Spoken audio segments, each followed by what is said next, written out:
करिश्मा, रेशमा और मनीषा 3 बहनें हैं। उनका एक भाई भी है, मयंक। मयंक अपनी बहनों को बहुत प्यार करता है, लेकिन मयंक की पत्नी सविता इस मामले में मयंक से बिल्कुल ही अलग है। वो अपनी ननदों का जितना बुरा कर सकती है उतना बुरा करती ही रहती है और अपनी ननदों पर हुक्म भी चलाती है। करिश्मा, करिश्मा, तुमने अभी तक नाश्ता नहीं बनाया? तुम्हारे भैया को ऑफिस जाने में देर हो रही है।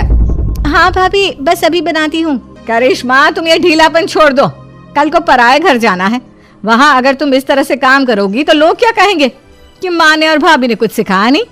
और तुम्हारी दोनों बहनें कहाँ हैं? अब रेशमा मार्केट गई है और मनीषा सो रही है। क्या? सुबह के 8 बज रहे हैं और ये महारानी अभी भी सो रही है? ये कहते हुए सविता अपनी सास दुर्गा देवी के पास जाती है। माँ जी, देख रही हो अपनी बेटियों के तौर तरीके? क्या हुआ बहू, सुबह सुबह क्या कर दिया मेरी बेटियों ने? अरे एक तो अभी अभी उठकर किचन में गई है, दूसरी सुबह सुबह बाहर चली गई और तीसरी अभी तक सो रही है। क्या करूं मैं इन तीनों का, मैं तो परेशान हो गई हूँ। जा जाकर उठा उसे और रेशमा से मैं बात करती हूँ। सविता सीधा मनीषा के कमरे में जाती है और उससे कहती है, महारानी जल्दी उठो, सूरज सर पर आ गया है। भाभी थोड़ी देर और सोने दो ना, मैं रात को लेट सोई थी। वो क्या ना, यूनिट टेस्ट चल रहे हैं। शराफत से उठती है या नहीं, या फिर पानी की भरी बाल्टी डालूं तेरे ऊपर? नहीं भाभी, मुझे बिस्तर में नहीं लाना, उठती हूँ मैं। मनीषा जल्दी से उठकर बाथरूम में चली जाती है। सभी आराम से बैठकर नाश्ता कर रहे होते कि तभी रेशमा बाजार से हाथ में सामान लिए आ जाती है। रेशमा को देखते ही सविता उस पर बरस पड़ती है। लो, आ गई महारानी। ऐसा भी क्या सामान लाना था जो सुबह आंख मलते ही बाजार की तरफ रवाना हो गई? भाभी, कल आप ही तो चीख रही थी कि घर का सारा सामान मुझे ही लाना पड़ता है, घर में किसी को भी किसी काम से कोई लेना देना नहीं है। अब मैं बाजार जाकर सामान ले आई तो आपको इस बात से भी तकलीफ हो रही है? देख रही हो माँ जी, अपनी बेटी की जुबान कैंची से भी तेज चलती है। और मयंक, आप तो कुछ कहेंगे नहीं अपनी लाडली बहन को? रेशमा, अपनी भाभी से ऐसे बात नहीं करते, चलो माफी मांगो। भैया, मैं क्यों माफी मांगू? आप भाभी से बोलिए ना कि हम पर कम हुक्म चलाया करे। हम इस घर की बेटियां हैं और आपकी पत्नी की ननद है, नौकरानी नहीं। लो कर लो बात। इनकी भलाई के लिए कुछ भी बोलो तो इन्हें बुरा लग जाता है। इस घर में यही इज्जत है मेरी। देख लो माँ जी, आपकी बेटी किस लहजे में मुझसे बात कर रही है। सविता वहां से चली जाती है। मयंक को बहुत गुस्सा आता है, वो भी वहां से चला जाता है। फिर करिश्मा रेशमा को समझाती है, रेशमा, तुम्हें भाभी से माफी मांग लेनी चाहिए थी ना। लेकिन दीदी, मैंने कुछ किया ही नहीं, तो मैं माफी क्यों मांगू? हाँ करिश्मा दीदी, रेशमा दीदी जैसे ही घर में आई भाभी ही उन पर चिल्ला रही थी। हाँ, मैं मानती हूँ कि गलती भाभी की थी। मैं तो इसलिए बोल रही हूँ कि भाभी ने माँ को तो पूरी तरह अपने वश में कर लिया है। वो हमारी बात सुनती ही नहीं। मयंक भैया हमारे लिए हमेशा खड़े रहते हैं, इसलिए उनकी बात का मान तो तुम्हें रखना चाहिए था ना। कोई फायदा नहीं दीदी, कुछ दिनों की बात और है, भाभी उन्हें भी हमारे खिलाफ भड़का देंगी। फिर वो भी माँ की तरह हमारी किसी बात का विश्वास नहीं करेंगे। इसी तरह सविता अपनी तीनों ननदों को किसी न किसी बात पर परेशान करती रहती थी। एक दिन मयंक अपनी तीनों बहनों के लिए गिफ्ट लाया। करिश्मा, ये तुम्हारे लिए हार का सेट, रेशमा तुम्हारे लिए सुंदर सी ड्रेस, और मनीषा, तुम्हें किताबें पसंद है ना, तुम्हारे लिए किताबें लाया हूँ। थैंक यू भैया। थैंक यू भैया। थैंक यू भैया। करिश्मा, तुम्हारा नेकलेस कितना सुंदर है, ये भैया कहाँ से ले आए होंगे? मैंने भैया को 3 दिन पहले फोन पर ये डिजाइन दिखाया था और आज भैया ये ले आए। सविता तो अपनी ननदों के गिफ्ट्स देखकर जल गई और करिश्मा का नेकलेस तो उसे भी बहुत पसंद आया था। अपनी बहनों के लिए कितना अच्छा नेकलेस लेकर आए हैं, मुझे कभी कोई गिफ्ट नहीं दिया।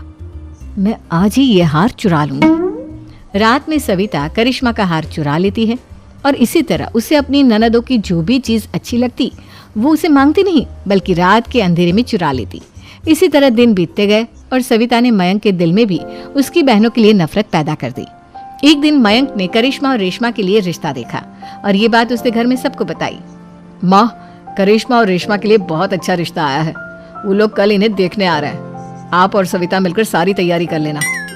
ये सुनकर करिश्मा और रेशमा खुश हो जाती हैं, लेकिन सविता सोचती है, अगर इन दोनों बहनों की शादी हो गई तो घर और बाहर का काम कौन करेगा?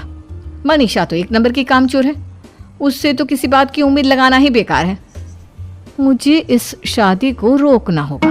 अगले दिन सभी लड़के वालों के स्वागत की तैयारी करने में लगे होते हैं। तभी मयंक अपनी बहनों से आकर कहता है, तैयार हो गई तुम दोनों?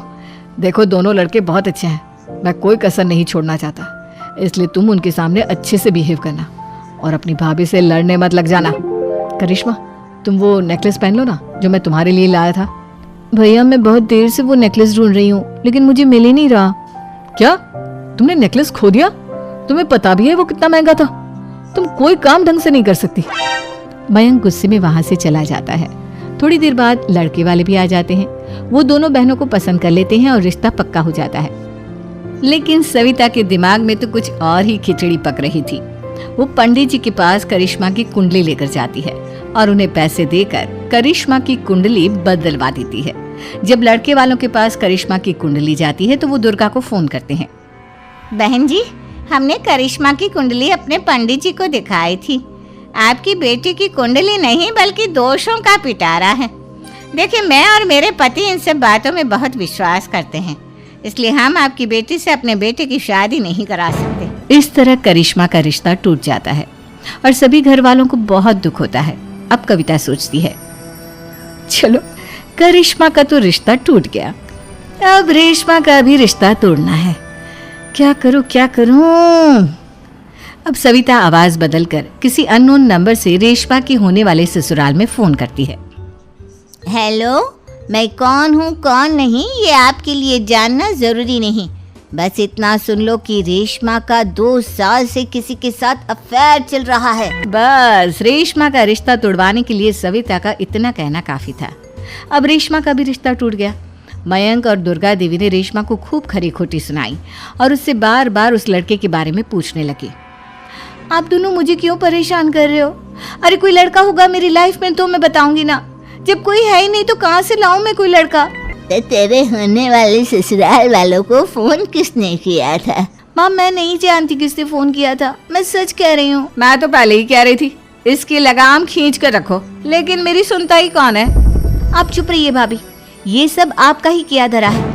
अब तीनों बहनों को विश्वास हो जाता है कि ये सब उनकी भाभी ही कर रही है। तीनों बहनें अपनी भाभी को सबक सिखाने के लिए एक वकील कर लेती है और घर में हिस्सा मांग। देखो भैया, माँ बाप की जायदाद में जितना बेटों का हक होता है उतना ही बेटियों का, इसलिए इस घर के 4 हिस्से होंगे और हमें अपना हिस्सा चाहिए। मैंने तुम्हारे लिए क्या क्या नहीं किया और तुम इस घर में हिस्सा मांग रही हो? भैया, आप और माँ हम बहनों की कोई बात नहीं सुनते हो और भाभी हमारी शादी नहीं होने देगी क्योंकि उन्हें लगता है कि आप हमारी शादी में ज्यादा पैसा लगाओगे और उन्हें हम जैसी फ्री की नौकरानी कहाँ मिलेगी। तो हम भाभी के साथ तो रह नहीं सकते, हम बहनों को अपना हिस्सा चाहिए। अरे तुम्हें शर्म आनी चाहिए अपने भाभी पर ऐसा इल्जाम लगाते हुए।